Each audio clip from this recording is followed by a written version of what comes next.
Utatoka na mashaka ndugu yangu, oya oya, una mala kazi kuzapata, oya oya, una mala doa hizo, oya oya, unavoyani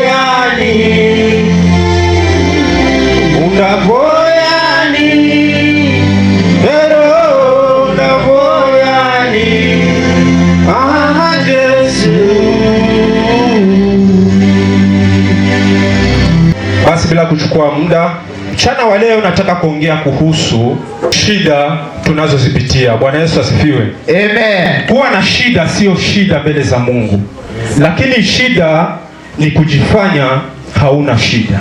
Amen. Amen. Watu wakikutazama, wale waliokuzunguka wanakuona kabisa ulivyo na shida, lakini wewe mwenyewe unajifanya ni kana kwamba hauna shida. Amen. Amen. Lakini kitu ambacho kinamfanya Mungu asiweze kushughulika na shida zetu kwa sababu unaifanya ni kana kwamba hiyo shida haipo wakati hiyo shida ipo. Bwana Yesu asifiwe. Amen. Hebu nisomee Zaburi 51 mstari wa 6. Wapendezwa kwa kweli iliyo moyoni. Mungu anapendezwa na kweli iliyo moyoni. Kitu cha kwanza, usije kanisani ukajionyesha wewe ni mtakatifu. Amen. Hilo ni jambo ambalo Mungu anakasirika sana. Bwana Yesu asifiwe. Amen. Usije kanisani ukajionyesha mbele za Mungu ya kwamba wewe ni mkamilifu. Amen. Amen. Amen. Usije kanisani kujionyesha kwa watu ya kwamba wewe ni mtenda mema. Amen. Bwana Yesu asifiwe. Amen. Hapo huwa hauko sawa na Mungu. Ukija kanisani anataka Mungu aone umekuja na shida zako. Ile shida utakapoileta mbele za Mungu, Mungu anaenda kushughulikia ile shida.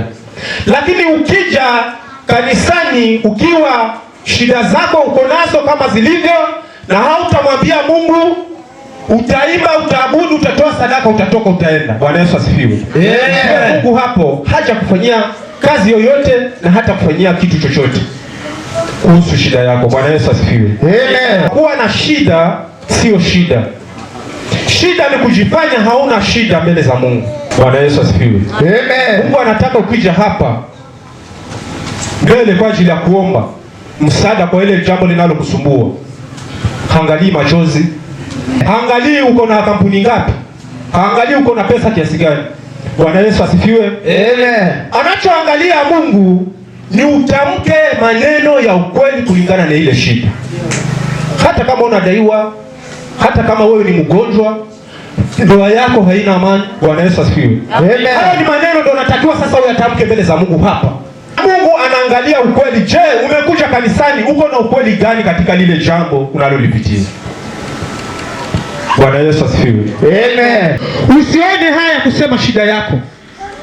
Usione haya kusema madhaifu yako mbele za Mungu. Bwana Yesu asifiwe. Amen. Ukiogopa wanadamu. Mume wako yuko na shida gani?